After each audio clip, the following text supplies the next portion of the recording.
Chapter 1. The gala invitation. Goofy was humming a happy tune when a fancy, leaf-shaped invitation arrived. It was for the annual Green Thumb Garden Gala, the biggest gardening event of the year. The grand prize was a golden watering can. "Gosh, this is my year," Goofy declared, looking at his backyard. He had one special plant, a Giggle Gourd vine that wiggled and chuckled when you tickled its fruit.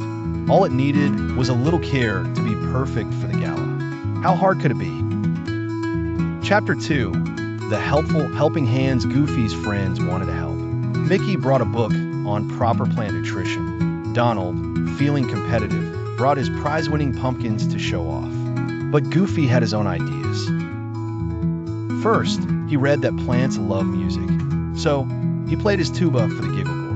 The sound was so loud it made all the leaves shiver and the flowers duck for cover. The Giggle Gourd didn't giggle, it whimpered. Then, he read that plants need water, but he used a super soaker hose to give it a fun shower. The powerful spray nearly uprooted the poor plant, leaving it dripping and sad. Chapter 3. The pesky pranksters. Goofy's next problem was pests. But these weren't ordinary bugs. A family of mischievous chipmunks, Chip and Dale, had moved into his garden. They thought the wiggling Giggle Gourd was the best toy ever. They would swing from its vines and use the gourds as bowling balls. Every time Goofy tried to shoo them away, he'd get tangled in his own garden hose or trip over a rake, landing with a soft thud in a pile of mulch. The chipmunks would chatter with laughter. Chapter 4. The Great Fertilizer Fiasco. Goofy decided his plant needed extra strong food. He found a recipe for super-duper mega-growth fertilizer. It involved old fish heads, crushed up eggshells, and a secret ingredient, a splash of fizzy soda pop. The mixture bubbled and smoked.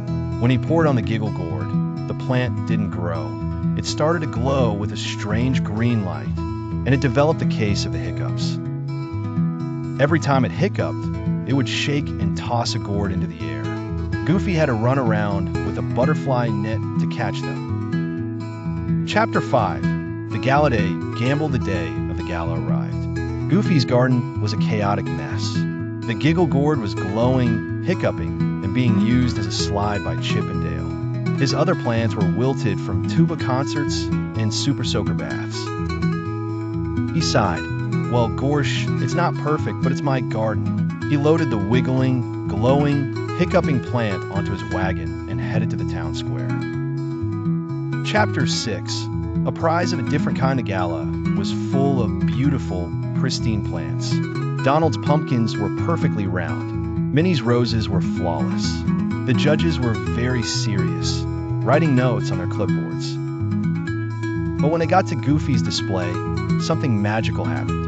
The Giggle Gourd let out a big, shiny hiccup that made it jiggle. Chip and Dale, who had followed the wagon, started their playful bowling game. The combination was so funny and joyful that everyone started laughing. The judges, the other gardeners, everyone. Goofy didn't win the most beautiful or the most elegant prize. He won a brand new, special award, the Golden Giggle, for bringing the most joy and laughter to the gala.